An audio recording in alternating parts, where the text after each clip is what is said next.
Sriman Narayana Narayan Narayan Sriman Narayana Narayan Narayan Sriman Narayana Narayan Narayan. Hello दोस्तों, कैसे हो आप सब। आशा करता हूँ आप सब अच्छे और स्वस्थ होंगे। हम भी अच्छे और स्वस्थ हैं। सभी दोस्तों को नारायण नारायण नारायण। आज हम आपको महाशिव पुराण के रुद्र संहिता पंचम खंड का अगला अध्याय सुनाएंगे। कृपया हमारे वीडियो को ज़्यादा से ज़्यादा शेयर कीजिए, लाइक कीजिए और चैनल को सब्सक्राइब कीजिए। चलो अब हम शुरू करते हैं। जय हो ब्रह्मा विष्णु महेश, आपकी सदाई जय जय होवे। कोई भूल चूक हुई हो तो क्षमा करना प्रभु।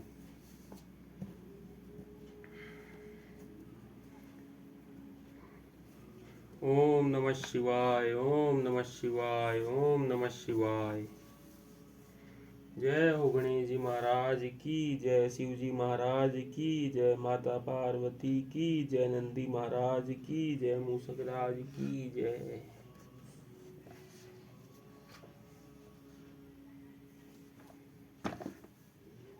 दोस्तों, आज का हमारा अगला अध्याय है अध्याय 29 और 30। शंखचूड़ का असुर राज्य पर अभिषेक और उसके द्वारा देवों का अधिकार छीना जाना, देवों का ब्रह्मा की शरण में जाना, ब्रह्मा का उन्हें साथ लेकर विष्णु के पास जाना, विष्णु द्वारा शंखचूड़ का जन्म, रहस्योद्घाटन और फिर सबका शिव के पास जाना और शिव सभा में उनकी झांकी करना तथा अपना अभिप्राय प्रकट करना। सनत कुमार जी कहते हैं, महर से जब शंखचूड़ ने तप करके वर प्राप्त कर लिया और वह विवाहित होकर अपने घर लौट आया, तब दानवों और दैत्यों को बड़ी प्रसन्नता हुई। वे सभी असुर तुरंत ही अपने लोक से निकलकर अपने गुरु शुक्राचार्य को साथ ले दल बनाकर उसके निकट आए और विनयपूर्वक उसे प्रणाम करके अनेकों प्रकार से आदर प्रदर्शित करते हुए उसका स्तवन करने लगे। फिर उसे अपना तेजस्वी स्वामी मानकर अत्यंत प्रेम भाव से उसके पास ही खड़े हो गए। उधर दंभ कुमार शंखचूड़ ने भी अपने कुलगुरु शुक्राचार्य को आया हुआ देखकर बड़े आदर और भक्ति के साथ उन्हें साष्टांग प्रणाम किया। तदंतर गुरु शुक्राचार्य ने समस्त असुरों के साथ सलाह करके उनकी सम्मति से शंखचूड़ को दानवों तथा असुरों का अधिपति बना दिया। दंभपुत्र शंखचूड़ प्रतापी एवं वीर तो था ही, उस समय असुर राज्य पर अभिषिक्त होने के कारण वह असुरराज विशेष रूप से शोभा पाने लगा। तब उसने सहसा देवताओं पर आक्रमण करके वेगपूर्वक उनका संहार करना आरंभ कर दिया। संपूर्ण देवता मिलकर भी उसके उत्कृष्ट तेज को सहन न कर सके, अतः वे समरभूमि से भाग चले और दीन होकर यत्र तत्र पर्वतों की खोहों में जा छिपे। उनकी स्वतंत्रता जाती रही। वे शंखचूड़ के वशवर्ती होने के कारण प्रवाहीन हो गए। इधर सुरवीर प्रतापी दंभकुमार दानवराज शंखचूड़ ने भी संपूर्ण लोकों को जीतकर देवताओं का सारा अधिकार छीन लिया। वह त्रिलोकी को अपने अधीन करके संपूर्ण लोकों पर शासन करने लगा और स्वयं इंद्र बनकर सारे यज्ञ भागों को भी हड़पने लगा तथा अपनी शक्ति से कुबेर, सोम, सूर्य, अग्नि, यम और वायु आदि के अधिकारों का भी पालन कराने लगा। उस समय महान बल पराक्रम से संपन्न महावीर शंखचूड़ समस्त देवताओं, असुरों, दानवों, राक्षसों, गंधर्वों, नागों, किन्नरों, मनुष्यों तथा त्रिलोकी के अन्य प्राणियों का एक छत्र सम्राट था। इस प्रकार महान राजेश्वर शंखचूड़ बहुत वर्षों तक संपूर्ण भुवनों के राज्य का उपभोग करता रहा। उसके राज्य में न काल पड़ता था, न महामारी और न अशुभ ग्रहों का ही प्रकोप होता था। आदि व्याधियों भी अपना प्रभाव नहीं डाल पाती थी। यूं सारी प्रजा सदा सुखी रहती थी। पृथ्वी बिना जोते ही अनेक प्रकार के धान्य उत्पन्न करती थी। नाना प्रकार की औषधियाँ उत्तम उत्तम फलों और रसों से युक्त थी। उत्तम उत्तम मणियों की खदानें थी। समुद्र अपने तटों पर निरंतर ढेर के ढेर बिखेरते रहते थे। वृक्षों में सदा पुष्प फल लगे रहते थे। सरिताओं में सुस्वादु नीर बहता रहता था। देवताओं के अतिरिक्त सभी जीव सुखी थे। उनमें किसी प्रकार का विकार नहीं उत्पन्न होता था। चारों वर्णों और आश्रमों के सभी लोग अपने अपने धर्म में स्थित रहते थे। इस प्रकार जब वह त्रिलोकी का शासन कर रहा था, उस समय कोई भी दुखी नहीं था। केवल देवता भ्रातृद्रोहवश दुख उठा रहे थे। मुने महाबली शंखचूड़ गोलोक निवासी श्री कृष्ण का परम मित्र था। साधु स्वभाव वाला वह सदा श्री कृष्ण की भक्ति में निरत रहता था। पूर्व शापवश उसे दानव की योनि में जन्म लेना पड़ा था, परंतु दानव होने पर भी उसकी बुद्धि दानव की सी नहीं थी। प्रिय व्यास जी, तदंतर जो पराजित होकर राज्य में से हाथ धो बैठे थे, वे सभी सुरगण तथा ऋषि परस्पर मंत्रणा करके ब्रह्मा जी की सभा को चले। वहां पहुंचकर उन्होंने ब्रह्मा जी का दर्शन किया और उनके चरणों में अभिवादन करके विशेष रूप से उसकी स्तुति की।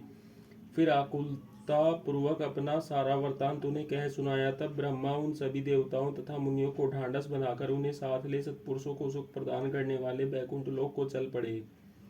वहां पहुंचकर देवगणों सहित ब्रह्मा ने रमापति का दर्शन किया। उनके मस्तक पर किरीट सुशोभित था, कानों में कुंडल झलमला रहे थे और कंठ वनमाला से विभूषित था। वे चतुर्भुज देव अपनी चारों भुजाओं में शंख चक्र गदा और पद्म धारण किए हुए थे।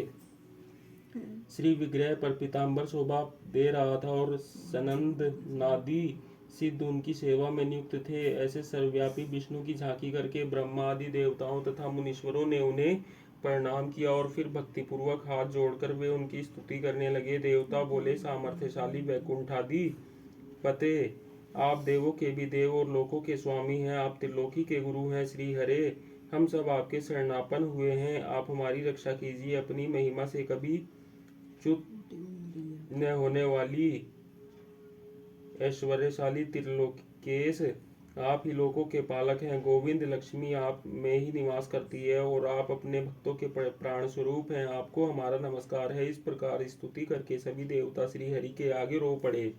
उनकी बात सुनकर भगवान विष्णु ने ब्रह्मा से कहा।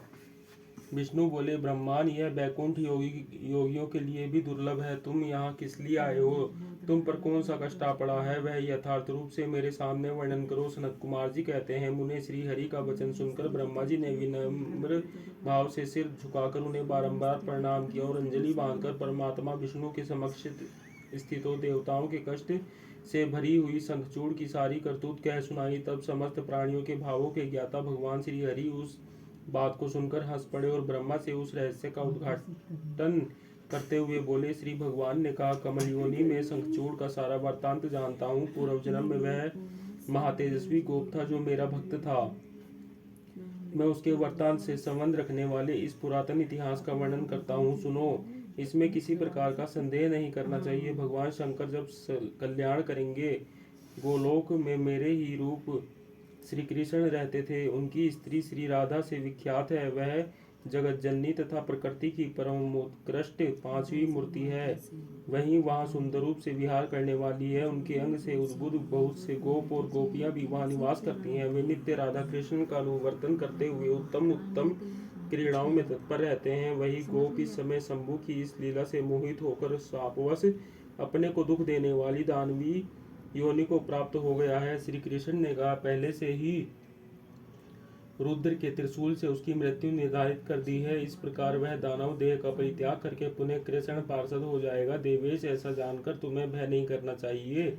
चलो हम दोनों शंकर की शरण में चले। वे शीघ्र ही कल्याण का विधान करेंगे। अब हमें तुम्हें तथा समस्त देवों को निर्भय हो जाना चाहिए। सनत कुमार जी कहते हैं, मुने यों कहकर ब्रह्मा सहित विष्णु शिवलोक को चले। मार्ग में वे मन ही मन भक्तवत्सल सर्वेश्वर शंभु का स्मरण करते जा रहे थे। व्यास जी, इस प्रकार वे रमापति विष्णु ब्रह्मा के साथ उसी समय उस शिवलोक में जा पहुंचे जो महान दिव्य निराधार तथा भौतिकता से रहित है। वहां पहुंचकर उन्होंने शिव जी की सभा का दर्शन किया। वह ऊंची एवं उत्कृष्ट प्रभावशाली तथा सभा प्रकाशयुक्त शरीरों वाले शिव पार्षदों से घिरी होने के कारण विशेष रूप से शोभित हो रही थी। उन पार्षदों का रूप सुंदर कांति से युक्त महेश्वर के रूप के सदृश था। उनके 10 भुजाएं थी, 5 मुख और 3 नेत्र थे। गले में नील चिन्ह तथा शरीर का वर्ण अत्यंत गौर था। वे सभी श्रेष्ठ रत्नों से युक्त रुद्राक्ष और भस्म के आभरण से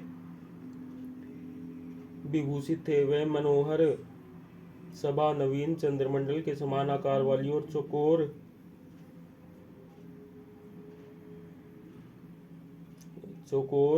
थी। उत्तम उत्तम मणियों तथा हीरो के हारों से वह सजाई गई थी। अमूल्य रत्नों के बने हुए कमल पत्रों से सुशोभित थी। उसमें मणियों की जालियों से युक्त गवाक्ष बने थे, जिससे वह चित्र विचित्र दिख रही थी। शंकर की इच्छा से उसमें पद्मरागणी जड़ी हुई थी, जिससे वह अद्भुत सी लग रही थी। वह सैनमणि की बनी हुई सैकड़ों सीढ़ियों से युक्त थी। उसमें चारों ओर इंद्र नीलमणि के खंभे लगे थे, जिन पर सूत्र से ग्रंथित चंदन के सुंदर पल्लव लटक रहे थे, जिससे वह मन को मोह लेती थी। वह बलिभाती संस्कृत तथा सुगंधित वायु से सुवासित थी। एक सहस्त्र योजन विस्तार वाली वह सभा बहुत से किंकरों से खचाखच भरी थी। उनके मध्य भाग में अमूल्य रत्नों द्वारा निर्मित एक विचित्र सिंहासन था। उसी पर उमासित शंकर विराजमान थे। उन्हें सुरेश्वर विष्णु ने देखा। वे तारकाओं से घिरे हुए चंद्रमा के समान लग रहे थे। वे किरीट, कुंडल और रत्नों की मालाओं से विभूषित थे। उनके सारे अंग में भस्म रमाई हुई थी और वे लीला कमल धारण किए हुए थे। महान उल्लास से भरे हुए उमाकांत का मन शांत तथा प्रसन्न था। देवी पार्वती ने उन्हें सुवासित तांबुल प्रदान किया था, जिससे वे चबा रहे थे।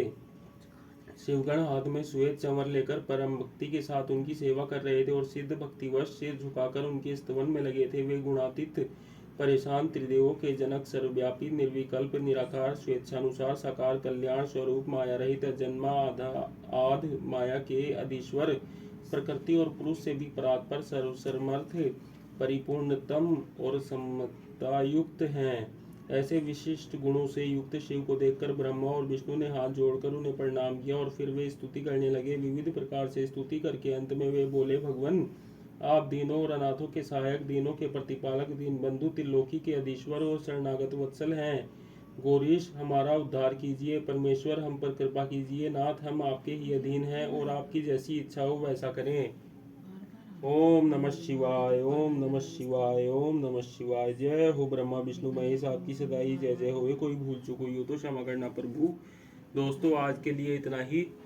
सभी को नारायण नारायण नारायण।